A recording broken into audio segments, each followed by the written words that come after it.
의료 포럼이라는 이 대표 의원직을 맡게 된 것은 복은 의료인이기도 하지만 앞으로 우리 대한민국이 나아갈 길이 어딘가 생각하면서 우리 신희영 교수님하고 모두 다 힘을 합해서 이걸 한번 마련을 해봤습니다. 그런데 유라시아 쪽이 그 교두부가 결국은 북한이 되다 보니까 이 북한을 우리가 어떻게 의료 발전을 시킬까부터 시작해서 유라시아 쪽으로도 쭉 생각을 하고, 오늘은 그 ODA 쪽으로 우리가 원조로 받던 나라에서 이제 주는 나라로 하면서 어떤 식으로 이 외연을 넓혀 나갈까, 그런 생각을 하면서 이제 이 제목을 잡게 됐습니다. 발제를 맡아주시는 우리 이종구 교수님, 또 토론을 해주시는 우리 박영두 국무조정실 개발협력기획과장님, 나상곤 기획재정부 개발협력과장님, 그리고 정진규 외교부 개발협력국장님, 조태익 보건복지부 국제협력국장님, 윤원식 코트라 정보통상협력본부장님, 이렇게 발제하고 토론해 주실 분들입니다. 이분들이 전부 다 좋은 의견들을 내서 앞으로 우리가 나아갈 방향을 어떻게 설정하느냐에 따라서 대한민국의 이 ODA 방향이 더 외연을 넓혀 나가고 그러지 않을까 싶습니다. 오늘 좋은 발제와 또 토론을 해주시고 그 결과에 따라서 제가 열심히 또 발전시키도록 노력하겠습니다. 오늘 참석해 주신 모든 분들 진심으로 감사드립니다. 감사합니다. 전에 이제 여성위원회가 이제 특별위원회에서 계속 있었고 그런 것처럼 이제 그런 특별위원회가 있어서 ODA만 가지고 그렇게 하는 게 어떨까? 왜냐하면 상당히 3조 이상의 예산을 쓰고 상당히 여러 부처에 걸려 있기 때문에 그런 부분들을 좀 특별히 다뤄야 될 부분이 아닐까. 이제 그런 측면에서 저는 마지막으로 이제 결론은 그런 정부의 코디네이션도 필요하고 국회의 코디네이션도 필요하다. 그런 측면으로 해서 이제 정리를 해 보도록 하겠습니다. 우리나라의 ODA 사업이 상당히 그 당시에 아시아에 국한돼 있었습니다. 그래서 사실은 ODA에 많은 MDG가 아시다시피 이제 아프리카 지역임에도 불구하고 우리나라의 ODA 사업은 주로 아시아 지역에 많이 있었고, 유상 대 무상의 비율로 보면은 이제 선진국에 비해서 유상 원조가 상당히 높다는 게 조금 우리가 좀 생각해야 될 부분이 아닌가라는 생각이 들고요. 그 다음에 이제 많은 부분들이 이제 바이래터럴 프로그램들이 많았다 하는 프로그램입니다. 그래서 그렇지만은 국가별로 보면은 이제 저기 분석수에는 사실 뭐 코이카가 많았기 때문에 분석 툴에는 이제 많이 대상자로 나와 있지만은 실제로 이제 그 ODCA 사업의 60%가 이제 주로 이제 코이카를 통해서 이제 진행된다는 말씀을 드리고, 사실 그런 것들에 보면은 주로 보건의료 서비스 전달 체계나 인력 교육이 대부분이었습니다. 합치면은 전염병 관련해서 거의 뭐 60% 정도, 모자보건 사업도 한 60%. 그래서 요 두 사업에 이제 국한돼 있고, 일부 이제 정보화 사업 또는 뭐 재정에 관한 부분들, 거버넌스에 관한 이런 사업들이 좀 있긴 하지만 저희 이제 사업들은 전염성 질환이나 모자보건 사업이 주였다, 이제 이런 말씀을 드리겠습니다. 근데 최근에 와서 이제 저희가 조사하는 과정 속에서 원조 효과를 보면은 요 적절성이 1번, 2번 있는데, 적절성 2번은 이제 이게 디자인에 관련된 부분이고요. 적정성 1번은 목표에 관한 부분입니다. 그래서 과거에 비해서 우리 ODA 사업의 목표라든가 디자인이 목표에 좋아졌는데 디자인은 그렇게 뭐 이렇게 좀 좋아진 측면이 잘 안 보이고요. 그 대신에 어떤 그 지속 가능성이라든가 또는 임팩트에 관해서는 2000년 그 전 이후에 보니까 원조 효과가 상당히 늘어나고 있다는 긍정적인 효과들이 있었습니다. 그리고 특히 이제 원조 효과에서 개도국이 더 이제 저소득 국가가 원조 효과가 높았고, 아까 우리 이제 유형별 원조 효과는 제가 말씀드렸듯이 이런 다자 공유를 할 경우에 이제 효과가 더 높은 거로 좀 나와 있습니다. 그래서 양자보다는 다자가 더 높은 거로 나와 있었습니다. 그래서 예산은 뭐 이게 이제 뭐 주로 EDCF는 건설 쪽에 이제 특징이 있었고요. 그 다음에 이제 우리 코이카는 백신 개발 쪽에 있었고, 우리 이제 복지부산의 코피는 주 인력 개발 쪽에 조금 이제 이런 쪽에 특색이 있었다. 조사 내용만 가지고는요. 그렇게 이제 말씀드릴 수 있습니다. 그래서 원조성에 가서 보면은 주로 이제 환경 쪽에 관련돼서가 목표라든가 디자인이 괜찮고 지속 가능성이 있었습니다. 그리고 특히 전염성 모자 질환, 영양 이런 사업들의 목표가 괜찮았다.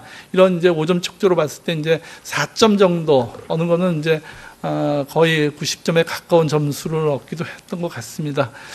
그렇지만 이제 원조 효과성을 보면은 지역사회 역량 개발이 지속 가능성이라든가 임팩트가 좀 높은 거로 되어 있습니다. 그리고 의료기계 유지 보수 내지는 기자재 보수교육 이런 쪽이 임팩트가 큰 걸로 이렇게 이제 평가가 됐습니다. 이제 저런 거를 생각을 해보면서 지금 이제 아까 우리 이제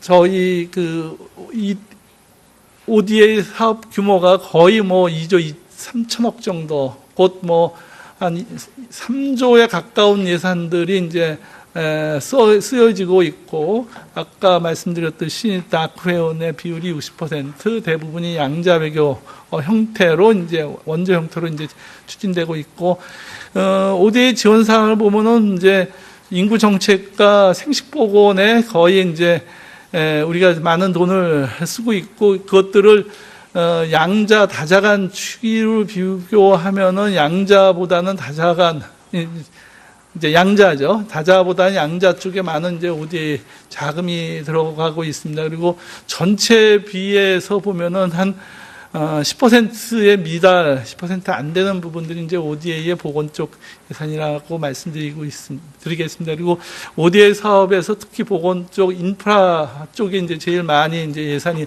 들어가고 있다는 말씀을 드리겠습니다. 그러면 도대체 저런 그 SDG를 어떻게 평가하고 거기에 ODA 사업을 어떻게 넣을 것이냐에 대해 고민을 우리보다 더 많이 한 분들이 이제 어떤 지표를 좀 인덱스를 만들었습니다. 그래서 인덱스를 가지고 얘기를 해보면은 각 나라마다 이제 저희가 란셋에 있는 내용 중에서 이제 제가 115개 하위 국가만 이제 이렇게 이제 찾아서 빨간 줄을 거놨는데, 이런 나라들 중심으로 앞으로 우리가 이제 ODA 사업을 해야 될 필요성이 있지 않겠나, 그런 것들은 이제 이 표로부터 저희가 읽어드릴 수 있을 것 같습니다. 그래서 건강 지표는 SDG의 37개 지표를 추출해서 이제 만들었습니다. 그래서 세계 평균값은 56.7점이고, 제일 높은 나라는 싱가포르나 아이슬란드이고, 낮은 나라는 아프가니스탄 또는 중앙아프리카 공화국, 중앙아프리카 공화국, 소말리아고,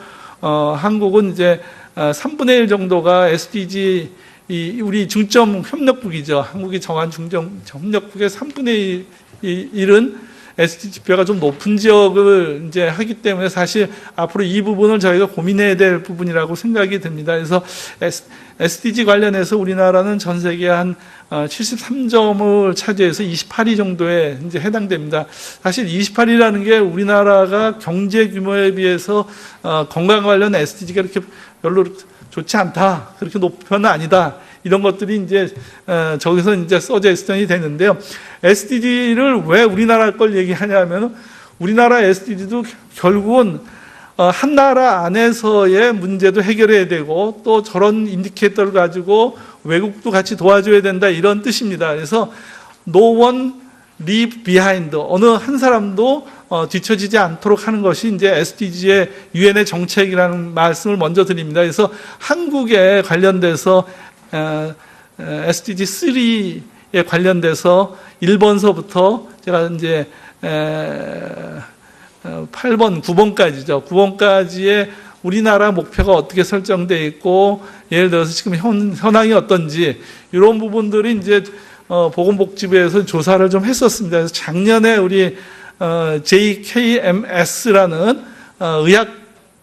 한국의학학회지죠. 영어로 나오는 학회지에 이제 실렸는데 SDG 관련된 우리나라가 28위인데 거기에 관련된 항목들이 도대체 어떻게 구성되어 있고 우리나라 현황이 어떤지 이런 것들이 이제 우리 이제 보건복지부에서 우리 이제 국제협력실에서 조사를 해가지고 발표한 게 있습니다. 그래서 사실 우리나라 SDG의 인덱스가 조금씩 좋아지고 있습니다만은 아직도 이제 갈 길이 멀다. 사실 그런 측면에서 보면은 이 SDG의 인디케이터를 가지고 그 다음에 이제 보건의료 비용에 얼마로 들어갈 것이냐를 이제 측정했던 것이 이제 란셋에서 나와 있는데 이 측정 것들 중에서 특히 이제 ODA가 많이 필요한 나라도 요 나라들입니다. 그러니까는 요런 나라들이 지금 앞으로 돈을 많이 써야 되는 부분들인데 저런 나라들에 대한 우리가 인디케이터들을 잘 살펴서 원조의 타당성이라든가 아까 말한 인디케이터 5가지를 잘 적용해서 저희들이 이제 앞으로의 계획을 짜야 될 것 같습니다. 그래서 재정 분석 틀은 WHO가 얘기한 어떤 그 6 빌딩 블럭의 근거에서 이제 돈의 소요를 해봤습니다. 해봤더니 2030년도까지 2014 빌리언 달러가 드는 거로 되어 있습니다. 그러니까 엄청난 이제 예산 소요가 되는데 그거를 이제 이 시나리오를 2개를 WHO가 만들었습니다. 그래서 앰비셔스 시나리오에는 매년 초창기에 1,340억 달러가 매년 들다가 마지막 2030년도에는 3,710억 불 정도가 들어갈 것이다. 근데 이 들어가면 뭐가 좋아지느냐?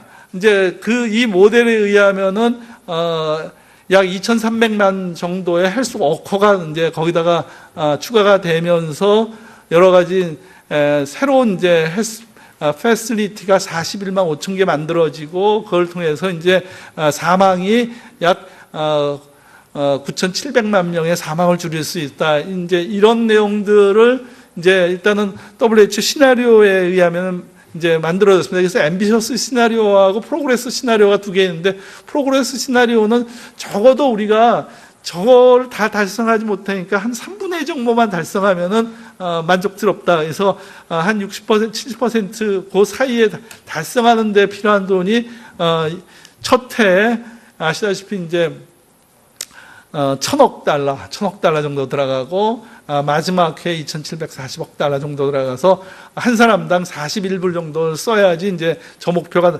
70% 정도 달성된다. 그렇게 생각하고 있습니다. 그래서 저런 돈을 그러면 어떻게 조달할 것이냐?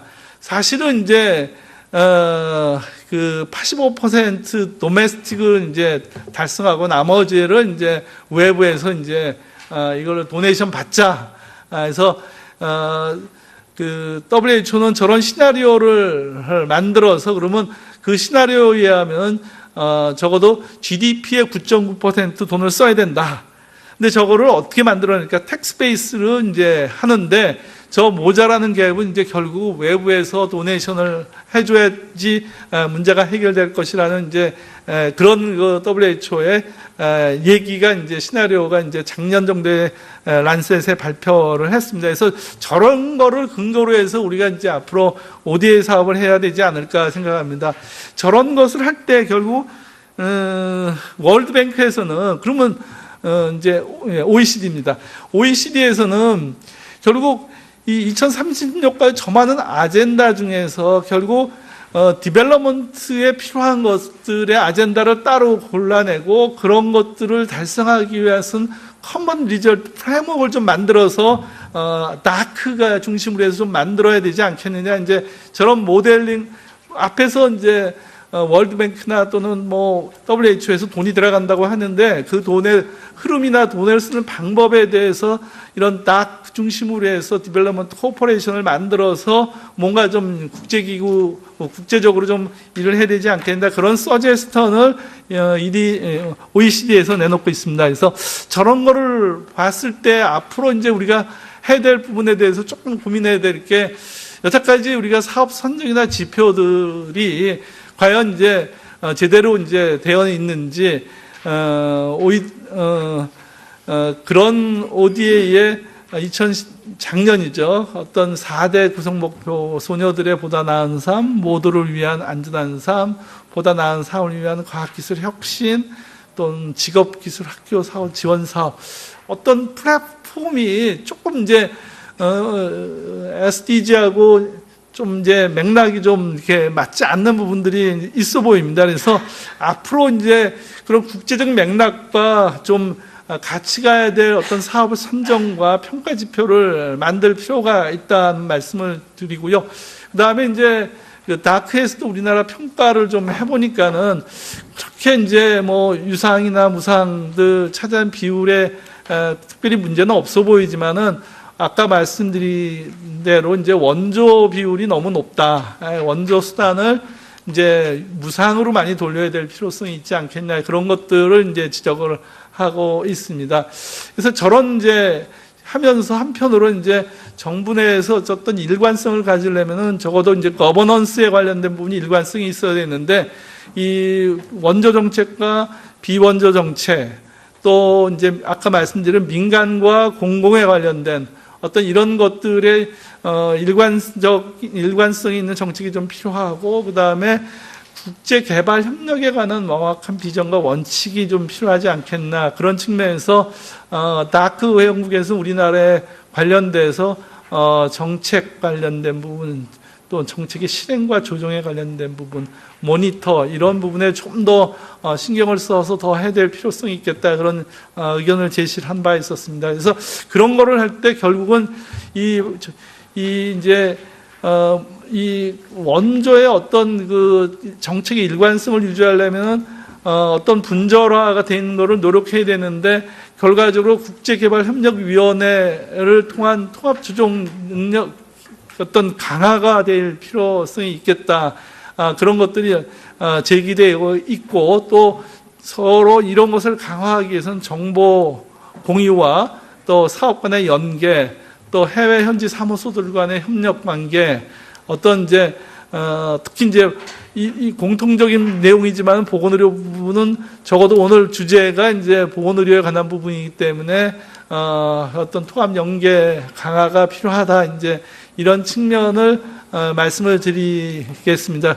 그런 사례들이 몇 가지 아직도 이제 뭐 어떤 기재부, 외교부, 복지부의 소관 사항들이 어떤 이제 추진생의 거버넌스에 관련돼서 평가가 진행되는데 평가에서 이런 점이 개선돼서 좀 뭔가 마련해야 되지 않겠느냐. 어떤 공동 근무 사무소를 만든다든가 정보를 교환한다든가 어떤 상호 평가에 관한 부분들 이런 것들이 앞으로 사업에 더 필요하지 않겠나 이런 이제 과제들이 이제 제기되어 있는데 저런 부분들은 결국 거버넌스에 관련된 부분이고 저런 것들이 잘 조정될 필요성이 있다고 생각합니다. 그래서 저런 거버넌스를 위해서는 특히 이제 어떤 기본 정책에 관련된 거, 개별 사업 또는 지역 전문성 이 두 개의 어떤 밸런스를 일 거며 각 부처의 특징적인 사업과 또 외교부의 어떤 전문성의 밸런스 또 예산과 기금을 어떻게 잘 활용하고 관리할 것이냐.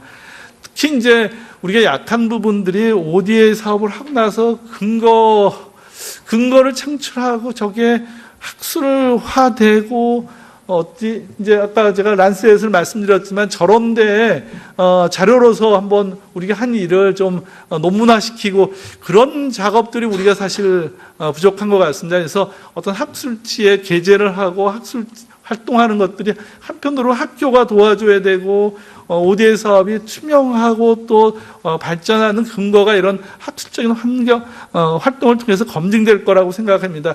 그런 학술 활동하는 동안에 결국 ODA에 관련된 어떤 인력들이 개발되고 좋은 사람들이 만들어지지 않을까 이런 생각이 듭니다. 특히 이제 제가 평가에 관한 3조를 쓰면서도 제대로 된 평가를 하고 있느냐 이제 그 부분에 대해서 이제 고민을 해야 될 것 같습니다. 특히 어떤 ODA 사업 평가 센터 같은 것들을 두고 이거를 국무조정실에 두든가 또는 개발 협력에 가서 KDI가 상당히 많은 우리나라의 개발 업무를 해왔기 때문에 어떤 KDI 쪽에서 어떤 저런 평가 사업을 하는 센터 같은 것이 있으면은 그걸 통해서 서로 공유하고 협력하는 분위기가 만들어지지 않을까 하는 생각이 들고, 서두에서 말씀드렸듯이 어떤 상임위원회, 어떤 특별 상임위원회 같은 것을 만들어서 각 부처마다 분산된 어떤 ODA 사업을 통합하고 조정할 필요성이 있다는 생각이 들었습니다. 그래서 현재는 국제개발협력위원회의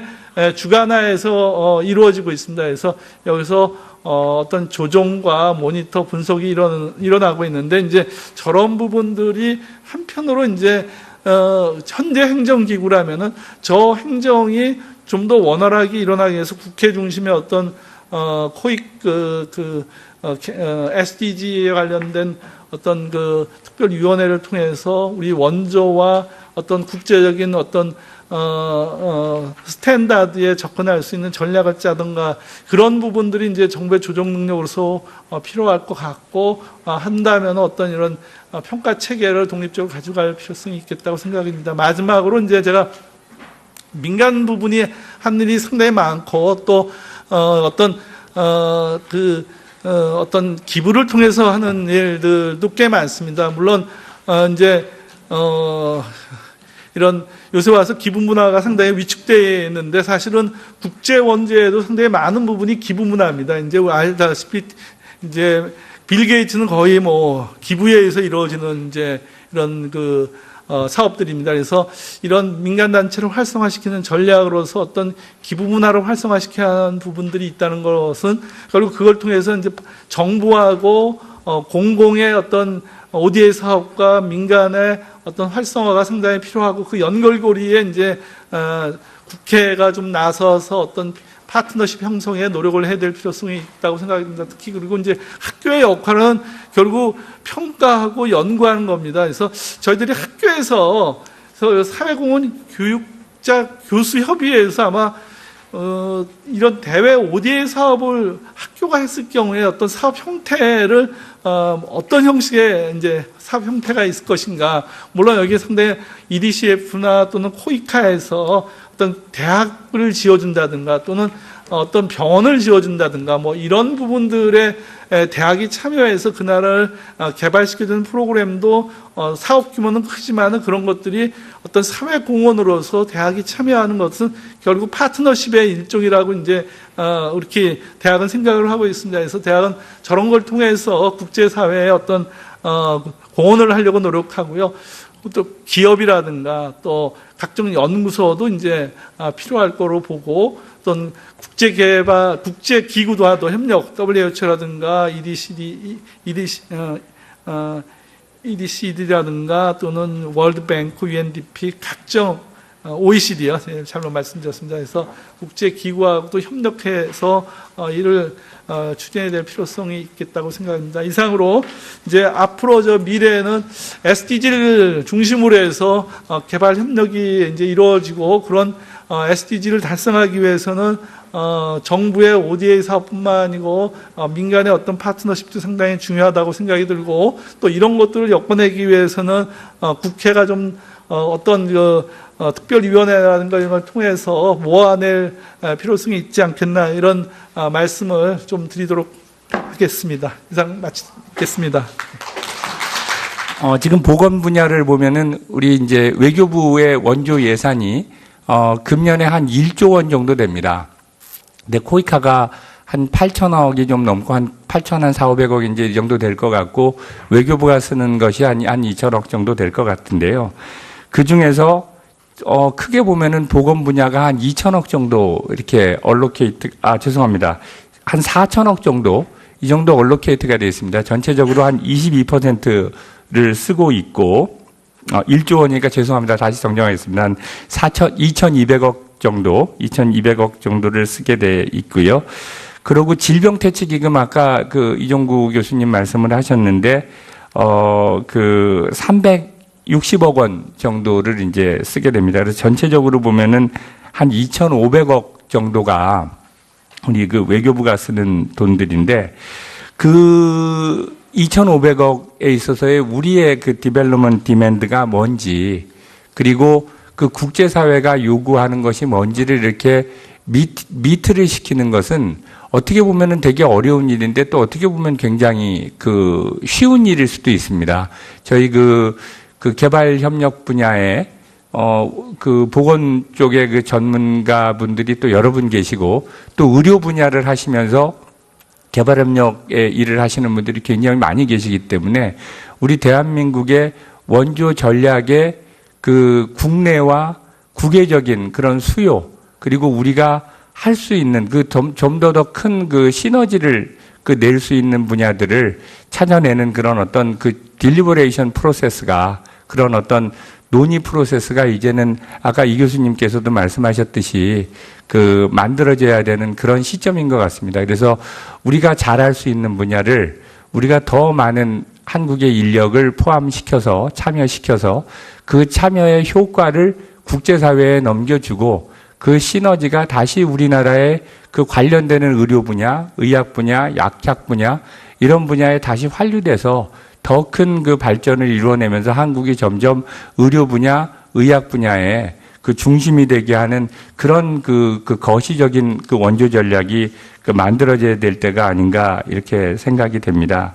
북한 정부가 모니터링의 기회를 상당히 그 막고 있습니다. 그러니까 그 사람들이 콜레라의 백신을 주고 여러 가지 폴리오의 백신을 주고 이랬을 때, 말라리아 백신을 줬을 때, 그게 누구한테 어떻게 갔는지, 그리고 그 효과성에 대한 데이터는 어떻게 나왔는지, 그것에 기초해서 또 추가적인 그 지원이 이루어지게 되는데, 그 1차적으로 거기에 대한 리스폰스가 아니면 그런 그 정보가 제공되지 않기 때문에 점점 줄어들면서 악화가 되는 그런 그 어려운 상황이 돼 있는 현실에서 우리 유라시아 지역에 전반적인 그런 원조 시스템을 만들고 또 한국이 참여해서 한국이 중심이 돼서 국제기구들이나 국제 의료재단들, 펀드들, 이런 데랑 같이 협력을 하는 그런 네트워크를 좀 더 강하게 만들어 놓는 것은 굉장히 중요한 그런 것이 아닌가 이렇게 생각이 됩니다.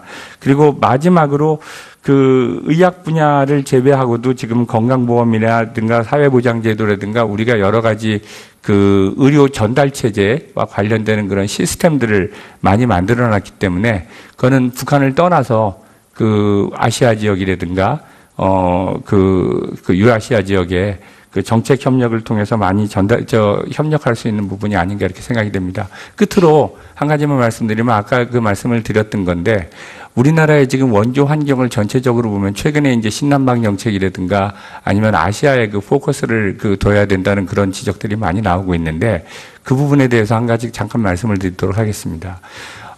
최근 이제 중국이 1대1로 정책을 하면서 전반적으로 아시아 지역 또 일부 아프리카, 동부 아프리카 지역에 대한 인프라 사업들을 많이 하고 있습니다. 그래서 인프라 사업들은 궁극적으로 중국과의 어떤 커넥티비티를 올리고 있고 중국의 영향력을 키우고 있고 또한 표준을 확대하는 그런 영향이 있는 것 같습니다.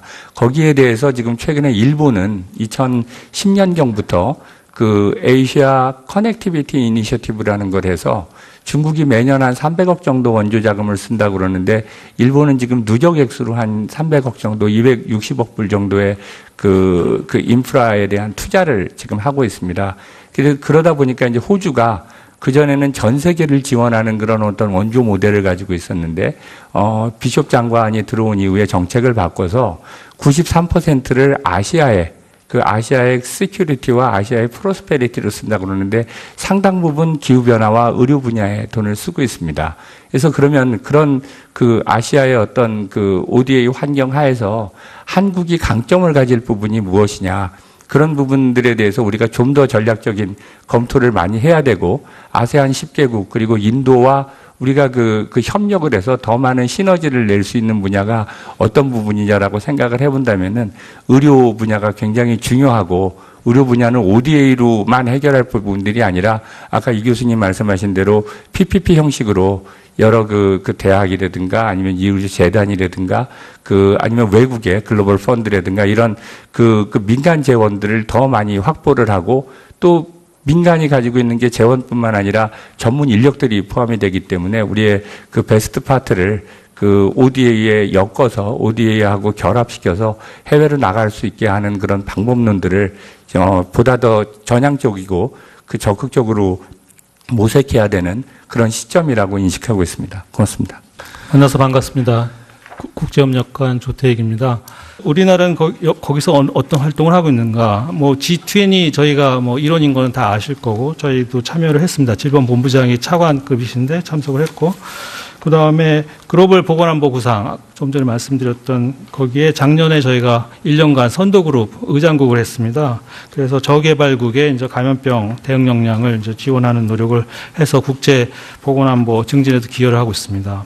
세 번째 마지막으로 말씀드리고 싶은 거는 소득 수준이 뭐 전 세계적으로 증가하고 있습니다. 우리나라도 마찬가지고요. 그리고 또 그 보건의료가 발달하고 위생이 발달하고 해서 지금 100세 시대를 맞이하고 있습니다. 그래서 100세 시대를 맞이해서 기대 수명이 계속 상승을 하고 있어서 아무래도 사람들이나 사회의 주요 관심사는 이제 보건 이슈가 아닐까 하고 이제 보건으로 갈 수밖에 없는 상황입니다. 특히 이제 당뇨병, 심장병 같은 만성 질환에 대한 논의가 활발히 진행되고 있습니다. 다음으로는 우리 부산에 있는 한국국제보건의료재단 코피에 대해서 간단히 소개해드리겠습니다. 코피는 12년 전에 만들어졌습니다. 그 2013년부터 2006년까지 제6대 세계보건기구 WHO 사무총장을 역임했던 고 이종욱 박사님을 추모해서 만들어지게 됐는데 지금은 보건의료 분야 우리나라의 대표적인 전문 ODA 기관이라고 할 수 있습니다. 그러니까 결국은 이제 다 연계가 돼서 결국 제대로 돌아가야 되니까 병원 건립 자체만 되면 안 되고 저희가 후속 조치를 하고 있다는 말씀을 드립니다. 그다음에 SDG 관련해서 이종국 박사님이 말씀을 하셨는데 그 ODA 그 미래 관련해서 말씀하셨는데 지속 가능 목표가 17개 목표가 있습니다. 뭐 굉장히 다양한 목표들이 있는데 그 중에 세 번째 목표가 이제 건강한 삶을 보장하는 목표입니다.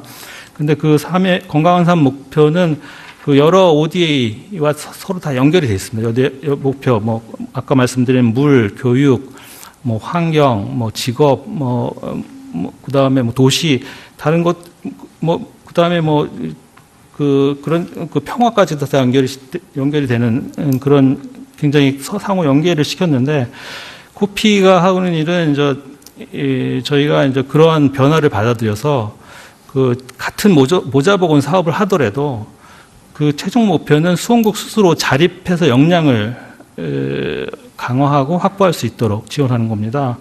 그래서 결국은 가장 중요한 것이 뭐냐면 그 인요한 그 코피 이사장님도 말씀을 하셨는데 물고기를 주는 것이 아니라 물고기를 잡는 기술을 주는 것이 중요합니다. 그러니까 일시적인 것이 아니라 이게 지속 가능해야 됩니다. 그리고 저희가 아까 말씀드린 이종욱 펠로우십 말씀을 드렸는데 그 자립의 근간이 되는 게 그 수원국의 그 의료 자원입니다. 의료 자원들이 그 능력 발휘를 할 수 있도록 저희가 계속적으로 지원을 확대할 계획입니다. 그래서 도전과제 관련해서 여러 가지 말씀을 하셨는데 그 발제에서 말씀하신 수원국의 공식 요청이 없는 사업 선정의 문제성, 그 다음에 또 성과 지표 설정이 불합리한 면 그런 걸 지적하셨는데 다행히 코피는 무상원조 시행 계획을 할 때 수원국의 요청을 최대한 반영을 하고 있습니다. 그 다음에 2011년 감사원에서 권고를 하기를 최빈국 및 고채무빈국은 무상원조를 주로 제공하고 중저소득 국가는 이제 유상 ODA를 지원하는 게 좋겠다 그렇게 권고를 했는데 코피는 2018년 현재 그 전체 예산의 78%를 저희가 최빈국 무상 지원에 할당을 하고 있고요. 향후에도 최빈국 중심의 무상 지원을 더 늘려갈 계획입니다. 그다음에 이 박사님이 그 원조 분절화 개선 노력이 미흡하다는 지적을 하셨는데 그 당시가 뭐 좀 최근에보다는 좀 옛날 토대로 하신 것 같아요. 저희가 2016년 이래 많은 개선 조치를 하고 있습니다. 구체적으로 말씀을 드리면 2016년 12월에 그 외교부 코이카와 정례협의회를 구성을 했고 그다음에 운영 방안을 마련한 바 있습니다. 그다음에 2017년 작년 12월에 그다음에 해외 사무소 공동 근무를 위한 2018년도 예산을 확보를 했고요. 그다음에 작년 2월에는 그 보건 분야 전문 인력 풀 공유를 완료하고 그다음 상호 활용을 독려하고 있습니다. 그리고 독립적으로 추진되는 사업에 대해서는 평가 과정에서 코피 코이카가 양 기관 실무자들이 정기적으로 참여해서 사업에 대한 협력을 증진하고 있습니다. 그다음에 이 박사님이 또 지적하신 것이 SDG 관련해서 기본 정책 개발 필요성이 있다고 말씀하셨는데 전적으로 동감을 합니다. 그리고 또 사업 추진 및 평가 시에 증거, 근거, 에비던스를 기반한 접근 방법이 필요하고 연구 및 전문 학술지의 사업 성과를 제시하는 것이 좋겠다고 말씀하시는데 거기도 동의를 합니다. 그다음에 국무총리 주재 장관급 국제개발협력위원회에서 이제 SDG 분야별로 특화를 해서 정부의 조정 기능을 강화하고 뭐 독립된 평가 체제를 구축하자고 하셨는데 지금 현재도 진행이 되고 있지만 아무래도 좀 더 강화를 할 필요가 있다는 거에 있어서는 여기 나와 있는 저희 이 토론자들이 다 동의할 거라고 생각이 됩니다. 그다음에 마지막으로 말씀하신 민간 파트너십 PPT 형성 관련해서는 코피의 경우에는 그 사회복지 공동모금회의 재원으로서 민간 단체가 참여하는 보건의료 ODA 사업을 공모를 해서 지원하고 있습니다. 그리고 학회 등과 공동으로 세미나를 개최하고 있고 사업 개발 및 연구에 대학들이 참여하고 있습니다. 앞으로 이러한 분야에서 민간 섹터와의 보다 많은 협력을 추진할 계획입니다. 마지막으로 저희 코피가 하는 일이 ODA 외에도 아까 관심이 많은 사항인데 대북 의료 지원도 하고 있습니다. 그 밖에도 저희가 이제 재외동포 중에 이제 어려운 사정에 있는 우즈베키스탄 사할린, 그다음에 독일에 간 광부 간호원 그분들을 위한 뭐 양로 지원 서비스도 하고 건강 검진도 해주고 있습니다. 이 밖에 이제 국내에 와 있는 그 외국 노동자들의 또 건강 검진도 저희가 지원을 하고 있습니다. 아무래도 북한이 굉장히 중요한 관심사인데 뭐 여러분들 말씀하셨듯이 대북 지원은 특히 보건의료 분야는 이게 인도적인 분야입니다. 인도적인 분야이기 때문에 뭐 남북 관계가 어떻게 뭐 변화가 있더라도 결국은 인도적인 지원을 해야 되는 거고 이거는 미래의 통일을 위한 준비라고 생각을 합니다. 북한이 겪고 있는 게 이제 뭐 홍역도 있고 결핵도 있고 말라리아도 있고 뭐 기생충도 있고 또 최근에 월드컵에 이번 올림픽에서 나왔듯이 노로바이러스 문제도 있고 뭐 여러 문제가 있습니다. 그래서 그런 걸 저희가 계속적으로 지원을 해야 되는데 이제 직접 지원이 어렵다면은 NGO나 국제기구를 통해서 간접적으로 저희가 지원하는 것이 맞다고 봅니다. 예, 안녕하십니까. 저 기재부 개발협력과장입니다. 저 나상곤이고요. 사실 뭐 몇 가지 말씀드릴 걸 준비를 했는데 정진규 국장님께서 ODA 전반적인 설명을 너무 잘해 주셨고 그래서 보건의료 부분 얘기를 좀 드리려고 했는데 우리 또 조태익 국장님께서 지금 또 말씀을 많이 해 주셔가지고요. 그냥 따로 제가 준비한 것보다 그냥 제가 좀 느낀 것 중심으로 좀 말씀드리겠습니다. 제가 지금 개발협력과장으로 발령난 지 딱 2주째입니다. 그 전에 제가 이제 월드뱅크에서 근무를 했고요. 그 기재부를 휴직하고 4년 정도 근무를 하고 돌아왔습니다. 근데 어떤 이유에서인지 뭐 조직 개편도 있었고요. 월드뱅크 안에서 제가 그 헬스 글로벌 프랙티스라는 조직에서 근무를 했습니다. 마침 보건의료였지요. 그래서 제가 이제 재정경제부에서 사무관 생활을 시작했는데 나중에 이제 4년 정도 월드뱅크에서 근무하다 보니까 제 정체성에 혼란이 올 정도로 이제 보건의료만 계속 들여다 봤었습니다. 그래서 이제 여러 가지 많이 느끼기도 했고요. 보건의료 분야 이제 하다 보니까 한국 전문가들을 많이 좀 이렇게 소개해주고 싶은 생각에 이거 두 분 국장님께서 다 이미 말씀하신 내용입니다. 건강보험 심사평가원도 그렇고 건강보험공단도 그렇고요. 여러 전문가분들 그리고 이제 뭐 서울대 의대 교수님도 그렇고 많이 모시고 전 세계를 이제 돌아다녔습니다. 그리고 제가 개발협력과장으로 발령받고 2주째 이제 갑자기 저희 개발구민국장이 세종에 회의가 생기는 바람에 대참을 하게 됐는데 너무나 놀랍게도 저랑 같이 세계를 돌아다녔던 건강보험공단과 건강보험 심사평가원 직원분들이 여기 또 와 계시고요. 보건의료 포럼이다 보니까 그래서 참 도저히 벗어날 수가 없구나라는 생각은 좀 들고요. 윤종필 의원님도 그렇고 우리 이정규 교수님도 그렇고 이제는 좀 보건의료를 벗어나고자 했으나 좀 다시 너무 세게 끌어당기시니까 다시 제가 좀 EDCF를 담당하고 있는데요. 최대한 좀 보건의료 쪽으로 고민을 좀 많이 해볼까 합니다. 특히나 제가 가장 많이 느꼈던 거는 우리가 우리 자신의 그 커피시티를 잘 몰라요. 우리가 어느 정도 잘할 수 있고 얼마나 잘하고 있는지 잘 모른다는 생각이 많이 들었는데 저는 이제 보건의료 전문가가 아닙니다. 근데 제 클라이언트라고 부르죠. 저희 이제 개도국 공무원들 많이 만나보고 그 개도국 그 공기관들 많이 만나보면 굉장히 놀랍니다. 그 한국의 그 유니버설 헬스 커버리지 그 성취에 대해서 정말 단기간에 우리는 전국민 건강보장 이뤄냈고요. 지금 뭐 주민등록증 병원 가지고 가시면 그냥 진료 받으실 수 있고요. 이런 나라가 이 세상에 없습니다. 단언컨대 없고요. 아까 유니언님 니카라가 말씀하셨는데 그쪽 가서도 보건부 장관을 제가 만날 기회가 있었는데 똑같은 얘기를 하고요. 그래서 굉장히 많은 기회가 세상에 널려 있습니다. 다만 이제 우리가 그걸 어떻게 엮어내서 발전시켜야 되는지 그거를 이제 좀 고민하기에 딱 시적절한 때인 것 같고요. 특히나 이제 제가 다시 한번 강조드리고 싶은 건 보건의료가 중요하다라는 말 너무나 당연하고요. 그 말은 뭐 더 이상 강조할 필요도 없고 너무나 당연한 말인데 특히나 월드뱅크에서도 헬스에 대해서 항상 강조하면서 얘기하는 것이 이거는 그냥 보건의료 분야라고 부를 수가 없는 경우가 많습니다. 어버나이제이션 해가지고 도시화를 하겠다 그러면 결국은 보건소 들어가줘야 되고 에듀케이션 한다 그러면 결국 뭐 이제 전염병 같은 접종 같은 거 다 들어가야 되고요. 그러니까 헬스야말로 사실은 뭐든 우리가 디벨롭먼트 이제 뭐 코퍼레이션이라고 할 때 개발협력이라고 할 때 가장 대표적인 분야입니다. 보건의료가 그거를 많은 분들이 놓치고 계실 수가 있는데 그래서 우리가 보건의료라고 이제 잡아놓지 않더라도 사실은 보건의료 성격을 가지고 있는 그 아이템도 굉장히 많고요. 그래서 이렇게 멀티 섹터럴이라고 부르지만 이 보건의료 부분은 뭐 저희도 마찬가지고요.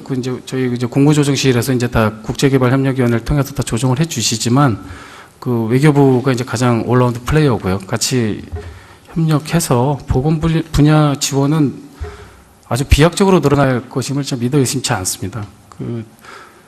EDCF 관련해서 그냥 잠깐 말씀을 드리면 제가 또 12년 전에 개발협력과에서 이제 사무관을 했었는데 그때만 해도 보건의료 프로젝트는 몇 개 없었습니다. 근데 지금 당장의 숫자를 물어봤더니 한 11% 정도 이제 됐다. 이제는 전체 EDCF 프로젝트 중에.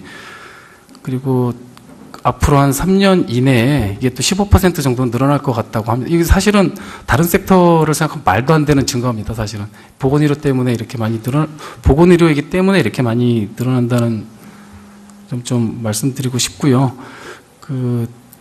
아까 이제 분조라 이야기 많이 나오는데 외교국장님도 여기 계시고 복지국장님도 계시고 우리 이제 국무조정실 과장님도 계시고 제가 공무원이라서 드리는 말씀이 아니라 저희 이제 국제개발협력위원회 통해서 생각보다 많은 것을 미리 상의하고 있습니다. 중간중간에 나중에 뭐 사건 조그만 것을 봤을 때 왜 이런 게 미리 조정이 안 됐을까라고 생각하실 수 있는 부분도 물론 있긴 있는데 제가 구체적인 사례 하나하나를 아까 이제 그거조차 조태익 국장님께서 좀 말씀을 다 해주셨기 때문에 구체적인 사항까지는 여기서 말씀드릴 필요는 없을 것 같고요. 사실은 국제개발협력위원회를 통해서 생각보다 많은 것을 미리 다 정리하고 있고 사업평가도 다 같이 하고 있고 사업평가도 제가 월드뱅크에서 근무했던 경험에 비교해 보면 아주 훌륭합니다. 우리나라 평가 도입된 지 몇 년 안 됐는데 이렇게까지 하고 있는 거는 사실 되게 제가 공무원이라서 사실 이런 말씀 드리기가 좀 민망하지만 이 정도면 일단 체계는 잘 잡혀 있다라는 말씀은 좀 드리고 싶고요. 저희 이종국 교수님께서 만들어 오신 이 내용들 굉장히 훌륭한 내용들 많아 저희도 앞으로 잘 참고를 하겠습니다. 네, 반갑습니다. 방금 소개받은 윤원석입니다. 패러다임이 굉장히 변했다는 것을 우리가 인식을 해야 됩니다. 오늘 주제가 그냥 보건의료 우리 쪽이지만 저희 기업의 참여 시각에서 이렇게 보면 어떻게 되냐면은 기존에는 G2G죠. 예, 닭을 중심으로 한 G2G의 협상이 많이 되어서 그래서 부처분들께서 나와 계시는데 결국 이것을 실행하는 것은 굉장히 NGO와 기업들이 솔루션을 제공하고 있습니다. 그래서 기존의 G2G가 B2G와 B2B 모델로 확장이 됐다는 거하고 영역 시장이 개도국, 최빈국에서 선진국까지 다 확장이 된 겁니다. 오늘도 앞에 사망률이지만 사망률을 높이는 게 교통사고죠. 자율주행하고 전기차가 되면 사망률을 낮춰준다. 이게 가장 이런 게 적합한 시장에서 모델이 나와서 이 개도국이나 신흥국으로 이 SDG의 목표로 흘러들어가는 이런 전략들이 이제 이 4차 산업혁명하고 연계된 SDG가 이제 가고 있다는 겁니다. 그래서 그러면 SDG가 17개, 169개 세부 목표인데 여기 비즈니스 모델들로 다 들어가 있죠. 그러면 이게 재원이 지금 현재 그 한 2014년 OECD 기준 보면은 지금 전 세계 ODA 자금이 한 1,600억 달러에서 1,800달러. 근데 SDG를 필요한 재원은 3.3조 달러에서 4.5조 달러. 저희가 한 80조 달러가 전 세계 GDP라면 4 내지 6%가 들어가야 되는데 이 갭이 얼마입니까? 이게 어마어마하게 이 SDG를 달성하려면 각 국가들이 이행을 해야 되는데 민간의 참여 없으면 안 되죠. 이 공적 자금 대비 민간의 자금이 어마어마하게 들어가야 되기 때문에 그러면 저희가 그러면 ODA, 특히 보건의료 포함해서 어떤 개발협력의 목표를 가져가야 되냐. 저는 ODA는 마중물 역할을 이제 앞으로 해야 된다. 그리고 실제 지속 성장하는 거는 그 제품이나 서비스를, 보건의료 서비스를 제공하거나 이런 이 SD를 구현하는 기업이나 기관들이 이 참여를 해야 된다. 그래서 패러다임이 완전히 바뀌었다. 그래서 과거에 뭐 타이드나 언타이드 따질 때가 아니고 SDG 고를 위해서 가장 효율적인 솔루션을 어떻게 제공하고 이걸 패키지로 묶어서 목표를 이루느냐가 굉장히 중요하고 이게 각국의 국익에 보탬돼서 일자리와 경제성장에 포괄적인 그런 성장이란 인클루시브 그로스까지 목표가 되어 있습니다. 그러면 저희가 지금 5년 논의하는 거에 이제 관점을 약간 바꿔서 저희는 뭐를 하고 있느냐면요. 기본적으로 저희는 이제 SDG 목표 17개를 다 하지만 요새 기업들 보면은 이 미션 딱 보면요. SDG 고를 이제 완전 옛날에는 뭐 미션하고 핵심 가치를 뺐던 게 SDG 고를 목표를 확실하게 이제는 지원해 줍니다. 그러면 지금 우리나라가 지금 아까 이제 이번에 3조 원 정도 그러니까 2.45억 달러 정도가 이제 예산인데 우리나라가 아웃바운드 투자 나가는 게 한 300억에서 400억 달러 수준의 아웃바운드 투자가 나갑니다. 전 세계가 한국 하면은 사람 가지고 잘 사는 이 나라가 됐지 않습니까? 그래서 그럼 어떻게 그 나라가 시장 경제를 만들고 이런 이 서비스나 기업을 통해서 자기 나라가 지속성장 발전하는 거는 한국형 모델을 가장 선호하고 있다. 그래서 저희가 이 SDG 고를 맞춰서 저희가 진행을 하고 있다는 말씀을 드립니다. 그리고 저희가 이제 ODA 프로그램 중에서는 아까 얘기하셨지만 진짜 제가 아프리카에 있을 때만 해도 이제 이 손발에 대해서 먹여주는 역할을 많이 해서 이제 그런데 역시 역량을 어떻게 강화해서 자생력 있게 자기네들이 자립해서 이 국가를 경영하고 기업이 성장하느냐. 그래서 특히 이제 우리 하고 있는 KSP 사업이 굉장히 중요해서 저희가 관련된 사업을 연계하고 있다는 거고요. 그다음에 민간 부분에서는 CSR 글로벌 CSR 플랫폼을 해서 우리 기업들이 지역사회 현지 진출 또 우리 좋은 양질의 제품과 서비스를 해서 그 나라의 보건의료를 아까 말씀하셨다시피 좋은 어떤 백신이라든지 우리 의료 장비라든지 아니면 원격 진료 서비스라든지 이런 부분을 그 나라에 접목시켜서 어떻게 우리가 그 SDG 고울도 마치고 그 어떤 정책 효과를 내고 또 우리 기업들이 현지 기업들하고 공동으로 진출해서 이 지속 성장 모델을 하느냐의 사업들을 하고 있다는 말씀을 좀 드립니다. 그리고 마지막으로 이 솔루션의 우리가 이제 방향인데요. 그래서 저희는 아까 말씀하셨다시피 이런 보고서를 좀 내놔서 다음에 기회가 있으면은 민간이 어떻게 이 SDG 시대에서 우리 ODA하고 우리 민간의 CSR 나아가서 이제 우리 이 공유가치 창출해서 핵심의 비즈니스 코어 핵심 가치가 이 SDG하고 연계돼서 가는 게 요즘 이 전 세계 기업의 트렌드입니다. 그래서 이런 분야를 조금 더 우리가 연구를 하고 또 이러한 우리가 장점이 있는 이러한 이 민간학 컨소시엄을 이루어내고 또 그 나라하고 우리 뭐 CPS 국가들 선정부터 우리가 해외 진출 전략 아까 북방 경제협력에 또 신남방 정치하지만 저도 북방 경제협력 기업위원회를 저희가 설치해서 저희가 간사의 역할을 하고 있고 많은 국가가 우리의 의료보건뿐만 아니라 우리나라에서 이 개발협력을 위한 많은 요청을 하고 있습니다. 그래서 그런 부분을 범국가적인 이 SDG 플랫폼, 지금 환경부를 넘어서 이게 빠른 시간 내에 우리가 구축해서 해야 되지 않은가. 그래서 이런 것들이 국회에서도 많이 논의되고 또 우리 여기 나와 계신 정부 부처 또 관련된 여러 가지 기관들이 머리 맞대고 진짜 한국형 패키지 딜을 할 수 있고 이게 정상이 또 해 나갔을 때 제가 정상회기도 담당이지만 그 나라하고 패키지 딜을 통해서 협상을 높여서 다른 나라보다 우리나라가 훨씬 더 잘할 수 있고 또 성과를 낼 수 있는 그런 모델로 나가야 된다는 말씀을 드리면서 다시 한번 이 자리 만들어주신 데 감사드립니다. 고맙습니다. 국무조정실 박영도 과장입니다. 교육하고 보건은 저희들이 중요한 분야고 앞으로도 계속 늘려갈 거고 저희들이 재원 배분 기준에도 SDG가 항상 들어가 있습니다. 그 중요한 기준으로 들어가 있습니다. 물론 SDG가 가장 중요하거나 그게 하나의 기준은 아니고 뭐 CPS나 다른 기준들도 따지게 되겠지만 SDG가 굉장히 중요한 요소이기 때문에 앞으로도 꾸준히 계속 늘 거다라는 말씀을 드리고요. 그 다음에 그 정부로 위한 변명은 아닌데 이 자료 50페이지 보면 이제 그 원전 분절화 개선 노력에 의해서 5가지 요소가 있는데 이게 모든 유형에서 미흡 평가를 받았다 2017년도인데 이거는 주체나 소스가 어딘지 제가 좀 건방지지만 여쭤봐도 되겠는지 모르겠습니다. 아까 앞에서도 우리 국장님들께서 몇몇 분 말씀하셨지만 연계 협의체도 구성하고 있고 물론 이게 보건 의료 분야와 관련된 건 아니지만 현지 사무소가 지금 5개가 구성이 되어 있고요. 그게 더 늘려갈 예정이고 현지 사무소가 구성되어 있지 않다고 하더라도 그게 협업이 반드시 잘 안 되는 건 아니고요. 대표적으로 아까 우리 서울대 연구부총장님께서 다녀오신 라오스에 있는 루앙프라방 지방에 사는 사업은 동일한 사업인데 이쪽 지역은 코이카, 이쪽 지역은 코피가 맡고 있는데 굉장히 잘 되고 있습니다. 그리고 건전한 경쟁 관계도 있고 협조도 되고 서로 노하우도 배울 수 있고요. 그래서 좀 몇몇 부분에서 쉽게 이거는 좀 아니다 싶은 부분이 있다는 말씀을 드려서 그거는 팩트 같은 통계 수치 같은 것들은 아마 이게 좀 옛날 수치들을 사용해서 그런 부분들이 있을 수 있다고 저는 이해하고요.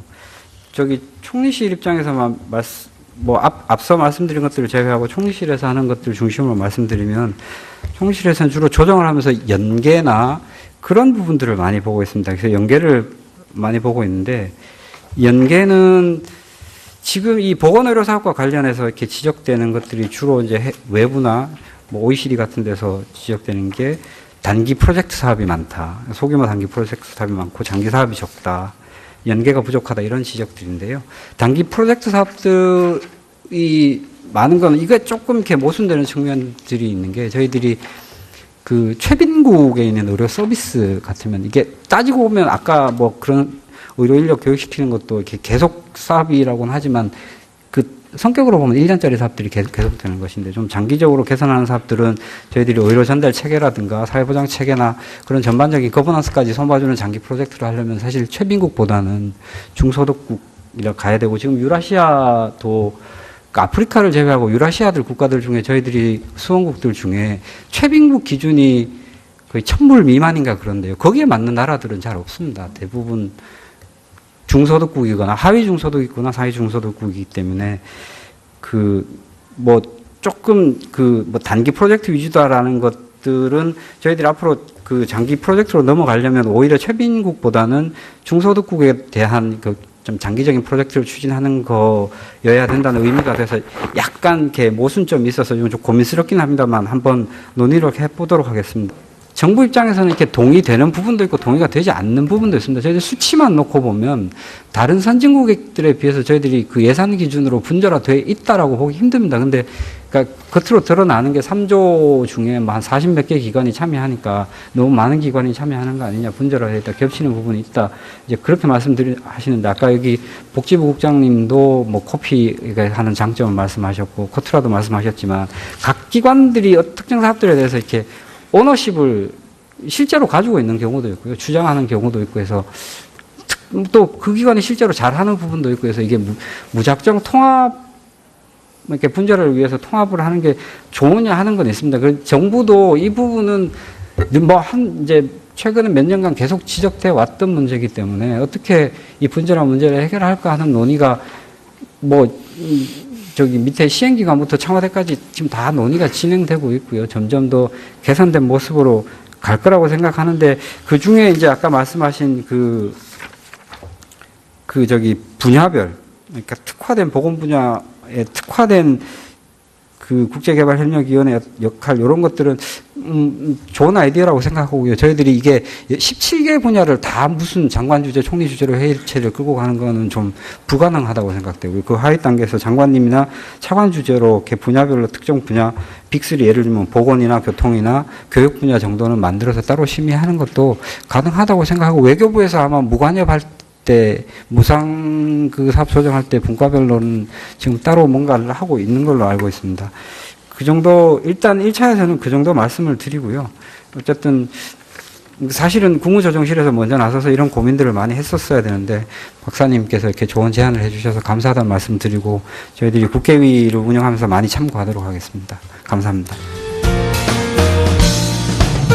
의료 포럼이라는 이 대표 의원직을 맡게 된 것은 보건 의료인이기도 하지만 앞으로 우리 대한민국이 나아갈 길이 어딘가 생각하면서 우리 신영 교수님하고 모두 다 힘을 합해서 이걸 한번 마련을 해봤습니다. 그런데 유라시아 쪽이 그 교두부가 결국은 북한이 되다 보니까 이 북한을 우리가 어떻게 의료 발전을 시킬까부터 시작해서 유라시아 쪽으로도 쭉 생각을 하고 오늘은 그 ODA 쪽으로 우리가 원조로 받던 나라에서 이제 주는 나라로 하면서 어떤 식으로 이 외연을 넓혀 나갈까 그런 생각을 하면서 이제 이 제목을 잡게 됐습니다.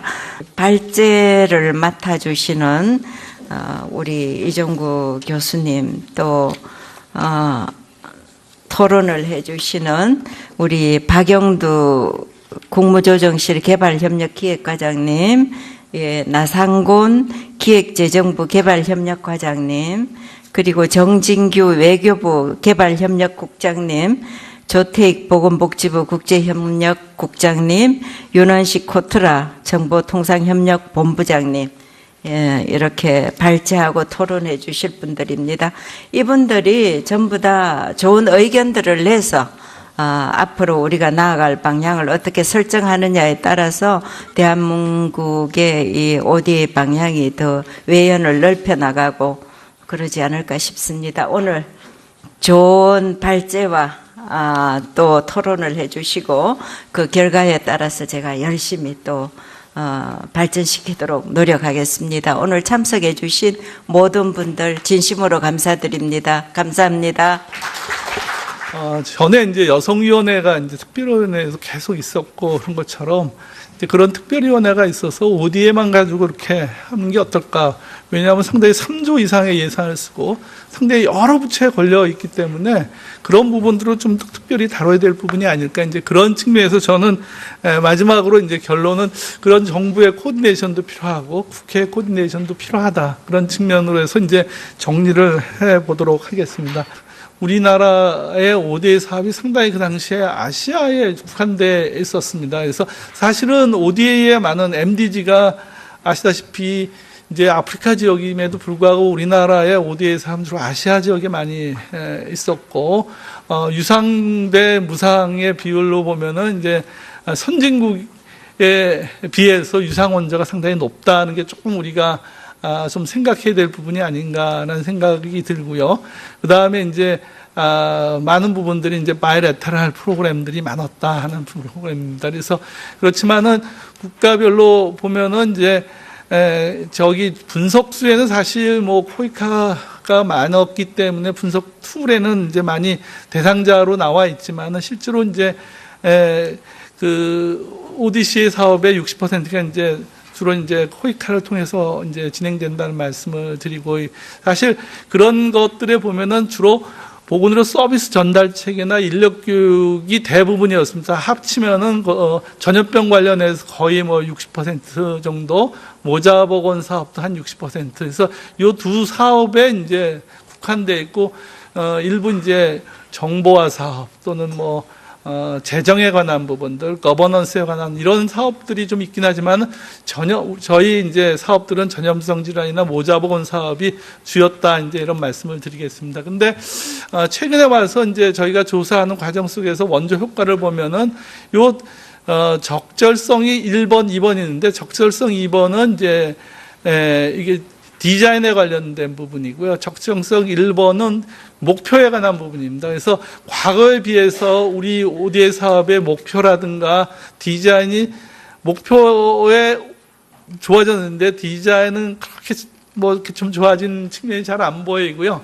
그 대신에 어떤 그 지속 가능성이라든가 또는 임팩트에 관해서는 2000년 그 전 이후에 보니까 원조 효과가 상당히 늘어나고 있다는 긍정적인 효과들이 있었습니다. 그리고 특히 이제 원조 효과에서 개도국이 더 이제 저소득 국가가 원조 효과가 높았고 아까 우리 이제 유형별 원조 효과는 제가 말씀드렸듯이 이런 다자 공여를 할 경우에 이제 효과가 더 높은 거로 좀 나와 있습니다. 그래서 양자보다는 다자가 더 높은 거로 나와 있었습니다. 그래서 예산은 뭐 이게 이제 뭐 주로 EDCF는 건설 쪽에 이제 특징이 있었고요.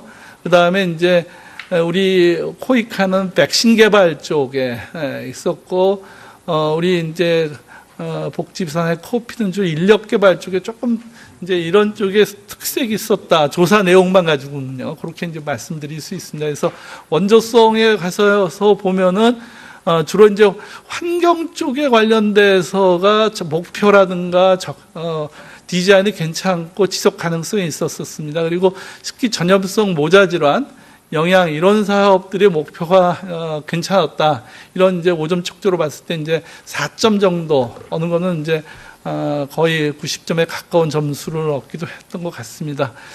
그렇지만 이제 원조 효과성을 보면은 지역사회 역량 개발이 지속 가능성이라든가 임팩트가 좀 높은 거로 되어 있습니다. 그리고 의료기계 유지 보수 내지는 기자재 보수교육 이런 쪽이 임팩트가 큰 걸로 이렇게 이제 평가가 됐습니다. 이제 저런 거를 생각을 해보면서 지금 이제 아까 우리 이제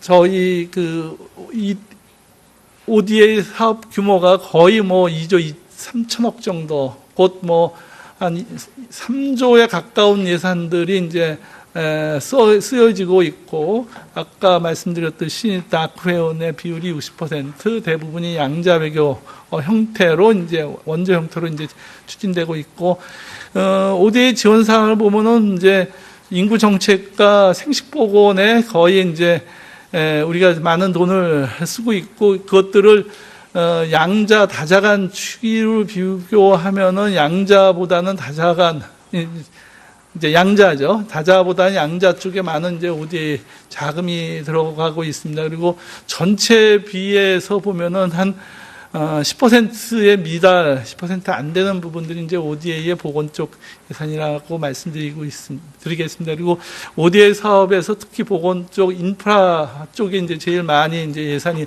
들어가고 있다는 말씀을 드리겠습니다. 그러면 도대체 저런 그 SDG를 어떻게 평가하고 거기에 ODA 사업을 어떻게 넣을 것이냐에 대해 고민을 우리보다 더 많이 한 분들이 이제 어떤 지표를 좀 인덱스를 만들었습니다. 그래서 인덱스를 가지고 얘기를 해보면은 각 나라마다 이제 저희가 란셋에 있는 내용 중에서 이제 제가 115개 하위 국가만 이제 이렇게 이제 찾아서 빨간 줄을 거놨는데, 이런 나라들 중심으로 앞으로 우리가 이제 ODA 사업을 해야 될 필요성이 있지 않겠나, 그런 것들은 이제 이 표로부터 저희가 읽어드릴 수 있을 것 같습니다. 그래서 건강 지표는 SDG의 37개 지표를 추출해서 이제 만들었습니다. 그래서 세계 평균 값은 56.7점이고, 제일 높은 나라는 싱가포르나 아이슬란드이고, 낮은 나라는 아프가니스탄 또는 중앙아프리카 공화국, 중앙아프리카 공화국, 소말리아고,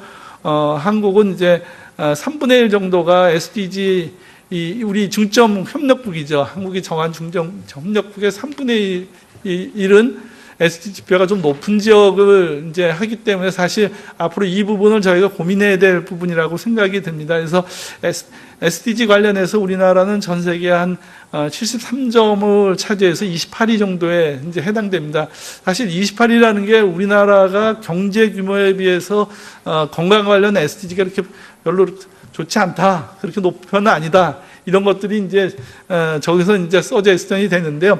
SDG를 왜 우리나라 걸 얘기하냐면, 우리나라 SDG도 결국은 한 나라 안에서의 문제도 해결해야 되고 또 저런 인디케이터를 가지고 외국도 같이 도와줘야 된다 이런 뜻입니다. 그래서 No one leave behind, 어느 한 사람도 뒤처지지 않도록 하는 것이 이제 SDG의 유엔의 정책이라는 말씀을 먼저 드립니다. 그래서 한국에 관련돼서 SDG 3에 관련돼서 1번서부터 제가 이제 8번, 9번까지죠. 9번까지의 우리나라 목표가 어떻게 설정되어 있고, 예를 들어서 지금 현황이 어떤지, 이런 부분들이 이제, 보건복지부에서 조사를 좀 했었습니다. 그래서 작년에 우리, JKMS라는, 한국의학학회지죠. 영어로 나오는 학회지에 이제 실렸는데, SDG 관련된 우리나라가 28위인데 거기에 관련된 항목들이 도대체 어떻게 구성되어 있고 우리나라 현황이 어떤지 이런 것들이 이제 우리 이제 보건복지부에서 우리 이제 국제협력실에서 조사를 해가지고 발표한 게 있습니다. 그래서 사실 우리나라 SDG의 인덱스가 조금씩 좋아지고 있습니다만은 아직도 이제 갈 길이 멀다. 사실 그런 측면에서 보면은 이 SDG의 인디케이터를 가지고 그 다음에 이제 보건의료 비용에 얼마로 들어갈 것이냐를 이제 측정했던 것이 이제 란셋에서 나와 있는데 이 측정 것들 중에서 특히 이제 ODA가 많이 필요한 나라도 요 나라들입니다. 그러니까는 요런 나라들이 지금 앞으로 돈을 많이 써야 되는 부분들인데 저런 나라들에 대한 우리가 인디케이터들을 잘 살펴서 원조의 타당성이라든가 아까 말한 인디케이터 5가지를 잘 적용해서 저희들이 이제 앞으로의 계획을 짜야 될 것 같습니다. 그래서 재정 분석 틀은 WHO가 얘기한 어떤 그 6 빌딩 블럭에 근거해서 이제 돈의 소요를 해봤습니다. 해봤더니 2030년도까지 2014 빌리언 달러가 드는 거로 되어 있습니다. 그러니까 엄청난 이제 예산 소요가 되는데 그거를 이제 이 시나리오를 2개를 WHO가 만들었습니다. 그래서 앰비셔스 시나리오에는 매년 초창기에 1,340억 달러가 매년 들다가 마지막 2030년도에는 3,710억 불 정도가 들어갈 것이다. 근데 이 들어가면 뭐가 좋아지느냐? 이제 이 모델에 의하면은 약 2,300만 정도의 헬스 워커가 이제 거기다가 추가가 되면서 여러 가지 새로운 이제 헬스 패슬리티가 41만 5천 개 만들어지고 그걸 통해서 이제 사망이 약 9,700만 명의 사망을 줄일 수 있다. 이제 이런 내용들을 이제 일단은 WHO 시나리오에 의하면 이제 만들어졌습니다. 그래서 앰비셔스 시나리오하고 프로그레스 시나리오가 2개 있는데 프로그레스 시나리오는 적어도 우리가 저걸 다 달성하지 못하니까 한 3분의 1 정도만 달성하면은 만족스럽다. 그래서 한 60%, 70% 그 사이에 달성하는 데 필요한 돈이 첫 해에 아시다시피 이제 1,000억 달러 정도 들어가고 마지막 해 2,740억 달러 정도 들어가서 한 사람당 41불 정도를 써야지 이제 저 목표가 70% 정도 달성된다. 그렇게 생각하고 있습니다. 그래서 저런 돈을 그러면 어떻게 조달할 것이냐? 사실은 이제 그 85% 도메스틱을 이제 달성하고 나머지를 이제 외부에서 이제 이걸 도네이션 받자. 그래서 그 WHO는 저런 시나리오를 만들어서 그러면 그 시나리오에 의하면 적어도 GDP의 9.9% 돈을 써야 된다. 근데 저거를 어떻게 만들어내니까 텍스 베이스로 이제 하는데 저 모자라는 갭은 이제 결국 외부에서 도네이션을 해줘야지 문제가 해결될 것이라는 이제 그런 그 WHO의 얘기가 이제 시나리오가 이제 작년 정도에 란셋에 발표를 했습니다. 그래서 저런 거를 근거로 해서 우리가 이제 앞으로 ODA 사업을 해야 되지 않을까 생각합니다. 저런 것을 할 때 결국 월드뱅크에서는 그러면 이제 OECD입니다. OECD에서는 결국 이 2030년까지 점하는 아젠다 중에서 결국 디벨롭먼트에 필요한 것들의 아젠다를 따로 골라내고 그런 것들을 달성하기 위해서는 커먼 리절트 프레임워크를 좀 만들어서 다크가 중심으로 해서 좀 만들어야 되지 않겠느냐. 이제 저런 모델링 앞에서 이제 월드뱅크나 또는 뭐 WHO에서 돈이 들어간다고 하는데 그 돈의 흐름이나 돈을 쓰는 방법에 대해서 이런 다크 중심으로 해서 디벨롭먼트 코퍼레이션을 만들어서 뭔가 좀 국제기구, 국제적으로 좀 일을 해야 되지 않겠나 그런 서제스턴을 OECD에서 내놓고 있습니다. 그래서 저런 거를 봤을 때 앞으로 이제 우리가 해야 될 부분에 대해서 조금 고민해야 될 게 여태까지 우리가 사업 선정이나 지표들이 과연 이제 제대로 이제 되어 있는지 그런 ODA의 작년이죠. 어떤 4대 구성 목표, 소녀들의 보다 나은 삶, 모두를 위한 안전한 삶, 보다 나은 삶을 위한 과학기술 혁신, 또는 직업기술 학교 사업 지원 사업, 어떤 플랫폼이 조금 이제 SDG하고 좀 이제 맥락이 좀 이렇게 맞지 않는 부분들이 있어 보입니다. 그래서 앞으로 이제 그런 국제적 맥락과 좀 같이 가야 될 어떤 사업의 선정과 평가 지표를 만들 필요가 있다는 말씀을 드리고요. 그 다음에 이제 그 다크에서도 우리나라 평가를 좀 해보니까는 그렇게 이제 뭐 유상이나 무상들 차지한 비율에 특별히 문제는 없어 보이지만은 아까 말씀드린 대로 이제 원조 비율이 너무 높다. 원조 수단을 이제 무상으로 많이 돌려야 될 필요성이 있지 않겠냐. 그런 것들을 이제 지적을 하고 있습니다.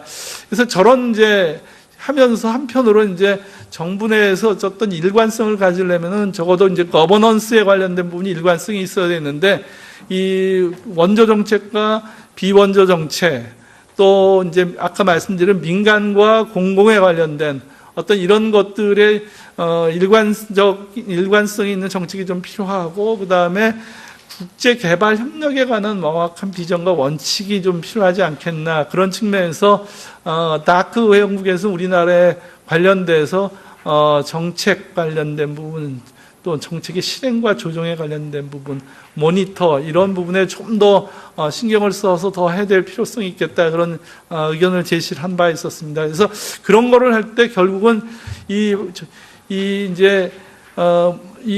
원조의 어떤 그 정책의 일관성을 유지하려면은 어떤 분절화가 되는 거를 노력해야 되는데 결과적으로 국제개발협력위원회를 통한 통합조정 능력 어떤 강화가 될 필요성이 있겠다. 그런 것들이 제기되고 있고 또 서로 이런 것을 강화하기 위해서는 정보 공유와 또 사업 간의 연계 또 해외 현지 사무소들 간의 협력 관계 어떤 이제 특히 이제 이 공통적인 내용이지만 보건의료 부분은 적어도 오늘 주제가 이제 보건의료에 관한 부분이기 때문에 어떤 통합 연계 강화가 필요하다 이제 이런 측면을 말씀을 드리겠습니다. 그런 사례들이 몇 가지 아직도 이제 뭐 어떤 기재부, 외교부, 복지부의 소관 사항들이 어떤 이제 추진생의 거버넌스에 관련돼서 평가가 진행되는데 평가에서 이런 점이 개선돼서 좀 뭔가 마련해야 되지 않겠느냐. 어떤 공동 근무 사무소를 만든다든가 정보를 교환한다든가 어떤 상호 평가에 관한 부분들 이런 것들이 앞으로 사업에 더 필요하지 않겠나 이런 이제 과제들이 이제 제기되어 있는데 저런 부분들은 결국 거버넌스에 관련된 부분이고 저런 것들이 잘 조정될 필요성이 있다고 생각합니다. 그래서 저런 거버넌스를 위해서는 특히 이제 어떤 기본 정책에 관련된 거, 개별 사업 또는 지역 전문성 이 두 개의 어떤 밸런스일 거며 각 부처의 특징적인 사업과 또 외교부의 어떤 전문성의 밸런스, 또 예산과 기금을 어떻게 잘 활용하고 관리할 것이냐. 특히 이제 우리가 약한 부분들이 ODA 사업을 하고 나서 근거를 창출하고 저게 학술화되고 이제 아까 제가 란셋을 말씀드렸지만 저런데 자료로서 한번 우리가 한 일을 좀 논문화시키고 그런 작업들이 우리가 사실 부족한 것 같습니다. 그래서 어떤 학술지에 게재를 하고 활동하는 것들이 한편으로 학교가 도와줘야 되고 ODA 사업이 투명하고 또 발전하는 근거가 이런 학술적인 환경 활동을 통해서 검증될 거라고 생각합니다.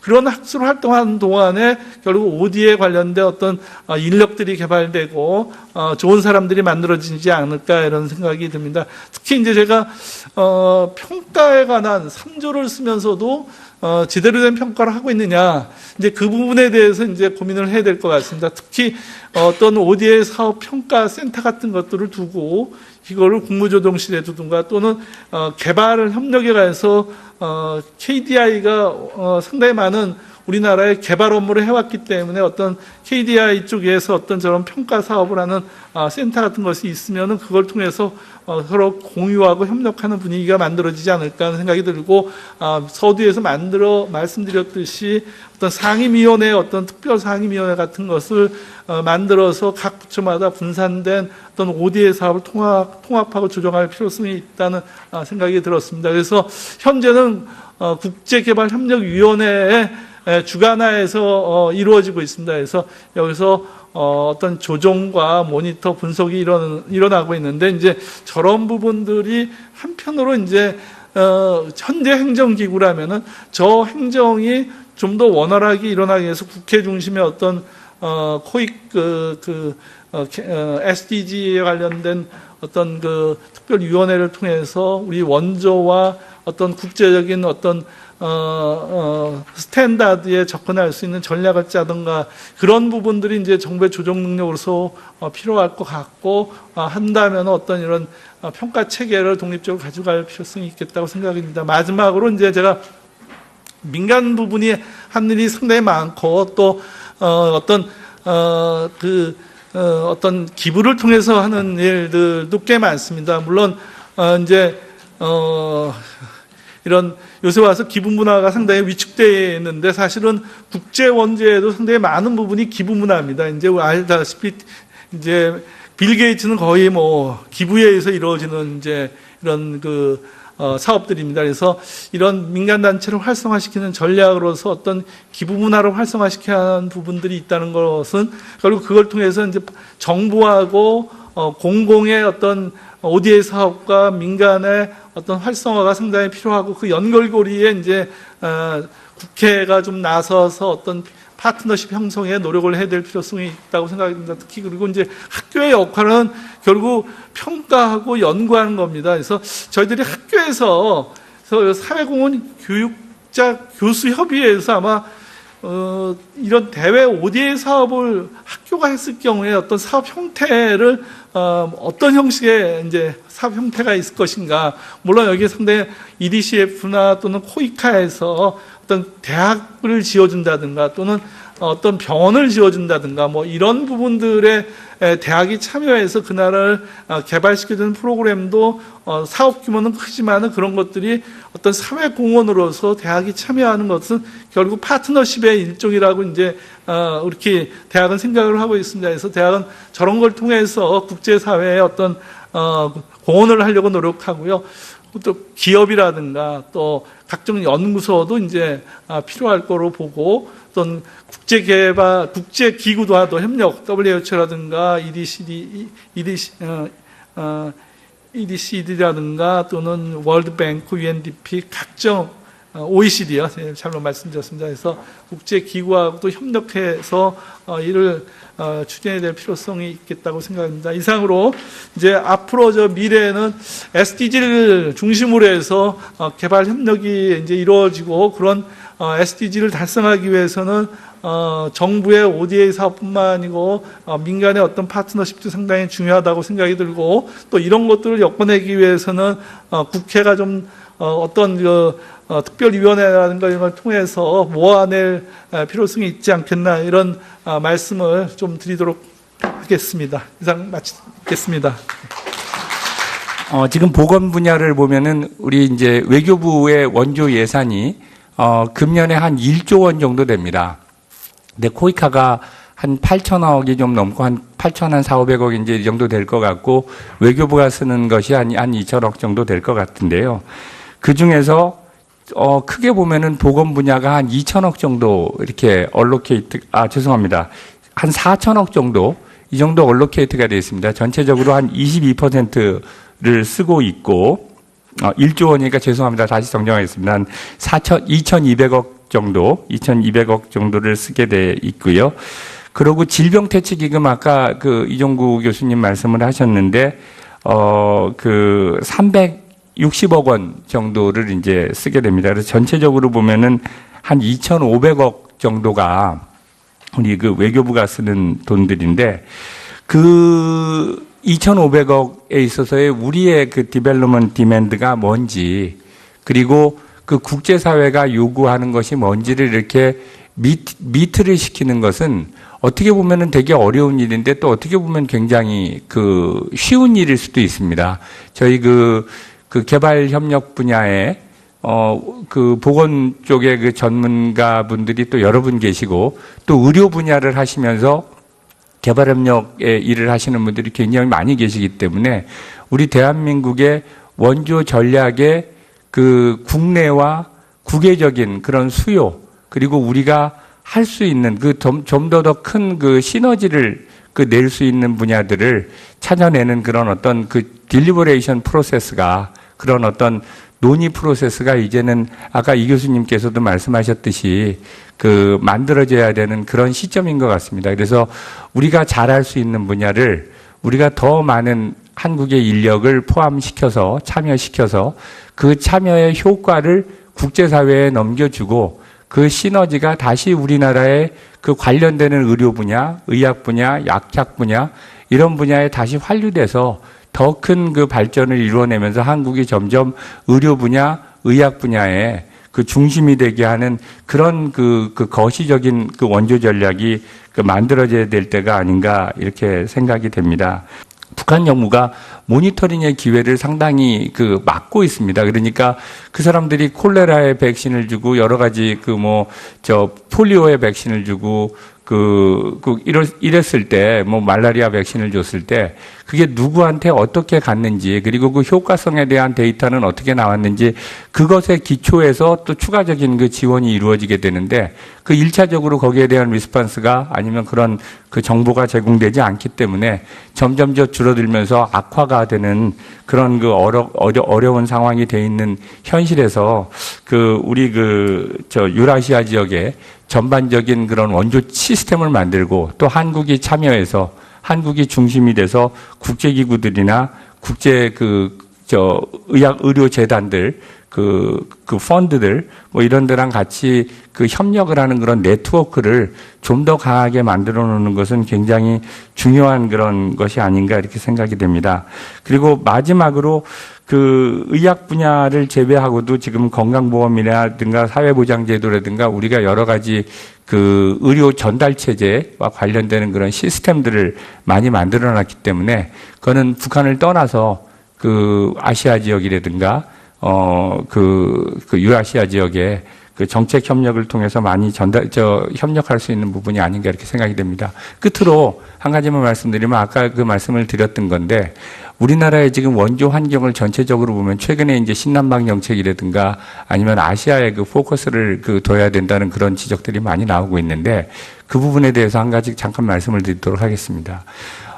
최근 이제 중국이 1대1로 정책을 하면서 전반적으로 아시아 지역 또 일부 아프리카, 동부 아프리카 지역에 대한 그 인프라 사업들을 많이 하고 있습니다. 그래서 그 인프라 사업들은 궁극적으로 중국과의 어떤 커넥티비티를 올리고 있고 그 중국의 그 영향력을 키우고 있고 또한 그 표준을 확대하는 그런 영향이 있는 것 같습니다.